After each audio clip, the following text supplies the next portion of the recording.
All right, it is March 4th, and I need to stop you right now before you make a catastrophic stacking mistake. I can almost see what you're doing. You saw silver close around 83.33 today after bouncing as high as 85 this morning. You opened your favorite bullion dealer's website, you saw the red spot is down banner, and you started loading your cart with 1-ounce silver coins and rounds like they're going out of style. In your head, it sounds smart. Spot is cheap. I want flexibility, so I'll get small pieces. 1-ounce coins are more liquid and recognizable. I get the psychology. I used to do the same thing. But tonight, I'm going to show you something that will permanently change how you stack silver at these prices. Because at 83.33 spot, 1-ounce coins are not a bargain. They are a premium trap. Physical dealers are jacking up the markup on those tiny pieces to protect their profit margins. And if you keep buying them right now, you are quietly donating 10-15% of your wealth to the bullion industry before you even take delivery of the metal. There is a better way. There is a sweet spot in this market that gives you much lower premiums, solid liquidity, serious weight for your money, and it is not the 1-ounce coin. It is the 10-ounce silver bar. Stay with me. We're going to break down the dealer business model, the real math behind premiums, and why the 10-ounce bar is the weapon of choice for serious stackers at $83 silver. Before we start slicing into the numbers, a quick disclaimer. I am not a financial advisor.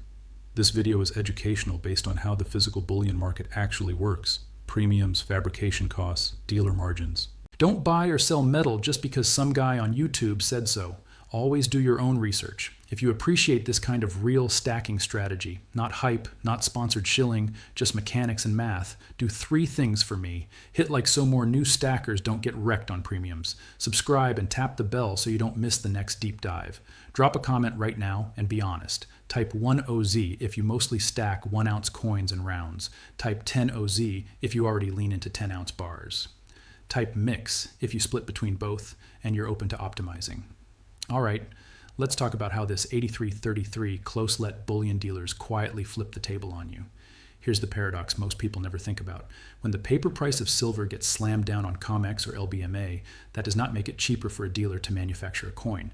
The mint still has to. Buy blanks or raw metal. Run presses and dies, pay workers and overhead, pay rent, insurance, shipping, operate websites, call centers, warehouses. Those costs don't drop just because some Wall Street algo crashed the spot chart. So when spot goes from say $90 to $83, the dealer faces a simple choice. Let his profit margin collapse on small, high labor items like 1-oz coins, or raise the premium over spot so his per coin profit in dollars stays the same or higher. Guess which one he picks. He doesn't eat the losses. He raises the premium, especially on the products that retail buyers emotionally love the most. 1-ounce coins, shiny government rounds, fancy designs that feel special. This is textbook bid-ask spread and dealer margin management. Investopedia will tell you straight, dealers widen spreads and increase markups on high labor, small unit products to protect their margins when volatility rises. In plain English, when spot falls sharply, dealers often increase the percentage premium on 1-oz coins. Your brain says, spot is cheaper, I'm getting a deal. Their P&L says, premium percentage went up, we're making the same or more profit per piece. The only way to beat this game is to change the format of what you buy. You will never negotiate premiums down on a one-off order. You can, however, choose products where the built-in premium structure is much more favorable. That's where economies of scale come in, and where 10-ounce bars start to shine. Segment 4, economies of scale. Why size matters. Economies of scale sounds like a textbook term, but it's actually very simple. The more units you produce in one go, the cheaper each unit becomes. Think about the difference between minting 10 1-oz coins versus pouring one 10-oz bar to make 10 separate coins, a mint must. Strike the die 10 times, handle 10 separate planches, inspect 10 units, package 10 pieces. Track 10 SKUs in inventory. To make one 10-oz bar, the mint pours once, stamps, once inspects, once, packages once, tracks 1 bar. Same total silver weight. Very different labor and process cost. Investopedia's breakdown of economies of scale makes this exact point. Larger batch production spreads fixed costs across more output, driving down the per unit cost. And bullion specialists confirm it with real numbers. Typical 1-oz silver bars coins around $2 per ounce in premium over spot. Typical 10-oz bars, maybe 3-5% over spot, which often works out to $1.50 per ounce in normal markets. In a calmer $25 silver environment, one example might look like 1-oz bar at $27, spot $25, $2 premium. 10 Oz bar at $26.50 per ounce. Spot 25, $1.50 premium. That 0.50 difference per ounce adds up fast when you scale to tens or hundreds of ounces. Now translate that logic to today's much higher price environment, $83 silver, and the percentage gap really starts to hurt. So let's plug in today's type of numbers and see how ugly 1 Oz coins really are. Segment 5. Real math at $83.33, 1 ounce coins. Let's use a realistic example based on how dealers behave when spot is volatile around $83.33. You open a dealer site, you see a generic 1 Oz silver round or sovereign coin priced at around $94. Here's the math. Spot, 83.33. Coin price, $94 premium, 94, 83.33. Sir 10.67. Premium percentage, 10.67, 83.33, 12.8%. Call it 13% premium. What does that actually mean? Every time you buy 1 ounce, 0.13 ounces worth of your money is going to premium, not metal.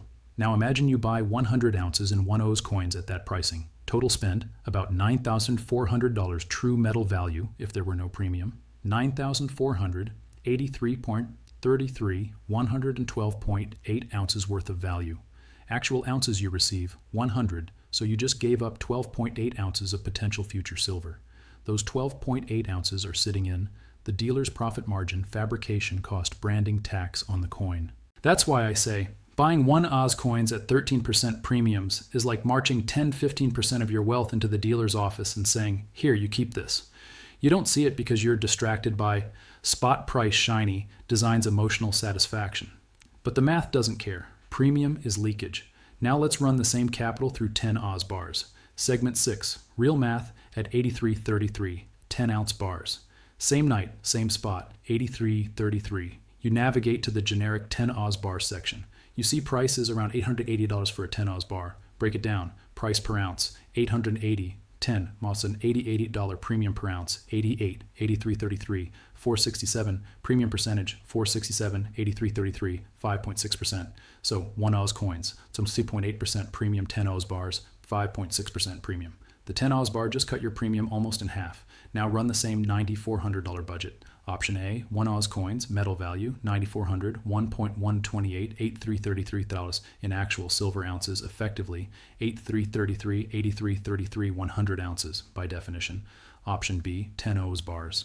Metal value, $9,400, 1.056, $8,902 in actual silver ounces effectively, 8,902, 83.33, 106.8 ounces.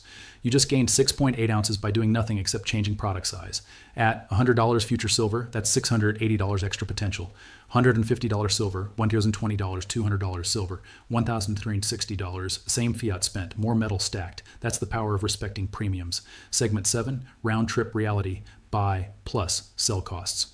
Most people only think about premiums when buying. Serious stackers think about the round trip, buy, hold, sell.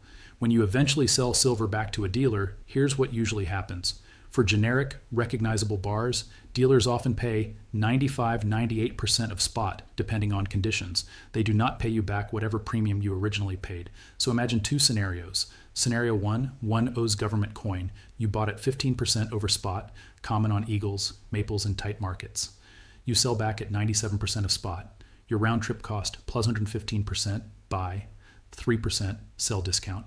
Net 18% drag on your capital scenario 2, 10 Oz generic bar. You bought at around 5 to 6% over spot. You sell back at 97% of spot. Your round trip cost plus 6%, buy, 3% sell, net 9% drag 1 format, burned almost double the friction. And that matches exactly what stacking educators and even mainstream outlets like CBS and bullion blogs warn. 10 Oz bars tend to have lower premiums than 1 Oz coins and stay very liquid in resale. So if your goal is to preserve and grow purchasing power over time, why would you choose the high friction format as your primary weapon?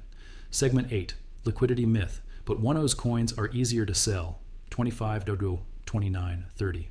One of the biggest emotional hooks is, but 1 ounce coins are more liquid, easier to sell, everyone wants them. Let's test that against reality. When you walk into a reputable dealer and want to sell, what do they actually do? They test purity, XRF, specific gravity, acid if needed. They weigh the metal. They make sure it's not obviously counterfeit. They quote you a price as X% of spot based on the type of product. They do not say, this bar is ugly, so we pay less. This coin is shiny, so we pay more. In practice, generic 10 Oz bars from known mints are widely accepted. Dealers know they can resell them easily to other stackers. Premium differences at resale are tiny compared to the buy-side premium you paid. On the private market, peer-to-peer, 10 Oz is still a very manageable size. It's not some 1,000 Oz industrial brick. Many stackers prefer a handful of 10 Oz bars to a bucket of small coins.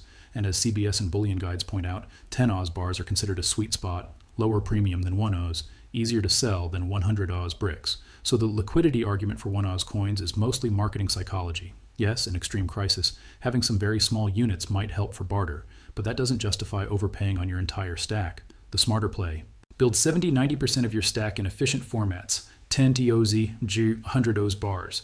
Keep 10-30% in smaller pieces and sovereign coins for flexibility, not the other way around. Segment 9, 100 ounce bars. Why 10 ounce wins for most people? If economies of scale are so great, why not go straight to 100 Oz bars? Because there's a trade-off. 100 Oz bars often have the lowest per ounce premiums in the whole silver market, but they're large, heavy, and psychologically harder to sell in pieces. Suppose you have a single 100 Oz bar and you hit a personal emergency.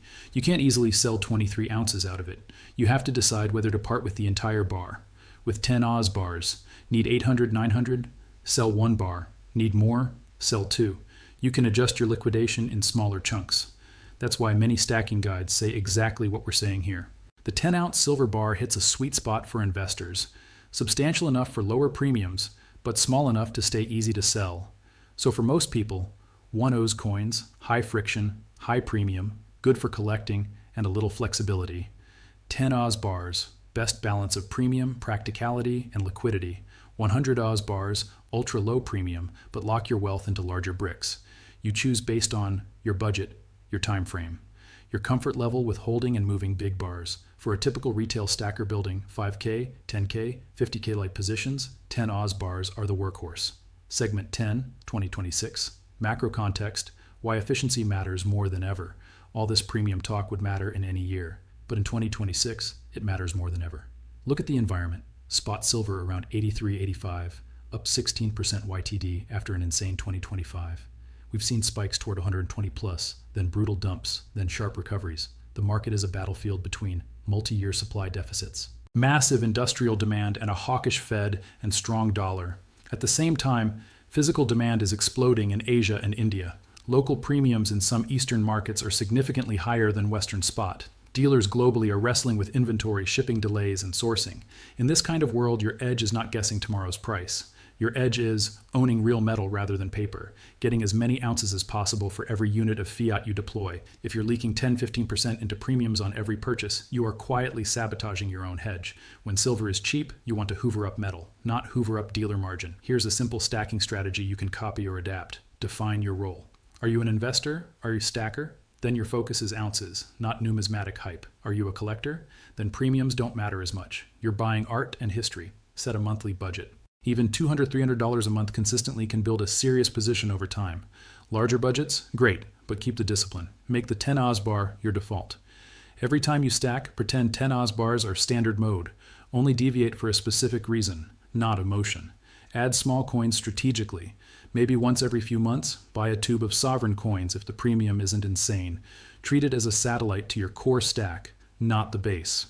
Watch premiums, not just spot track, spot price. Average 1 Oz coin premium, average 10 Oz bar premium shift, more or less into one format depending on that spread. Avoid leverage and paper games. Futures, options, leveraged ETFs. These are for pros or gamblers. If you're here to protect wealth, focus on paid for physical. This isn't about being perfect. It's about not doing obviously dumb things like paying double-digit premiums for small pieces when a better option exists. Segment 12, closing. Stop feeding the premium machine, 41 Wind. Let's bring this home. Tonight, with silver at $83.33, you have a choice. Be the emotional retail buyer who sees cheap spot and reflex buys 1 Oz coins at 13-15% premiums. Or be the calm stacker who understands dealer economics, skips the premium traps, and quietly stacks 10 Oz bars at almost half the premium. Both end up with silver, but 5 years from now, when silver may be $100, $150, $200, one of you will look at your stack and realize you effectively burned dozens of ounces on fabrication and marketing. The other will realize they squeezed every last ounce out of every paycheck. If this video snapped you out of the 1 Oz autopilot and gave you a clearer way to think about premiums, smash like so YouTube actually shows this to new stackers before they waste their money. subscribe, and turn on notifications. I'll keep breaking down real numbers, dealer behavior, and macro context, not just hyping spot. Drop a comment with 3 words. Buying 10 O's if you're switching already 10 OZ, if you've been doing this all along, still learning, if you're processing and want more examples. Remember, you can't control comics, you can't control the Fed, you can't control Asia's demand or dealer inventories, but you can control what format you buy, how much premium you pay, and whether you're stacking metal or stacking someone else's margin. Stop overpaying for 1 ounce convenience. Start buying 10 ounce weight.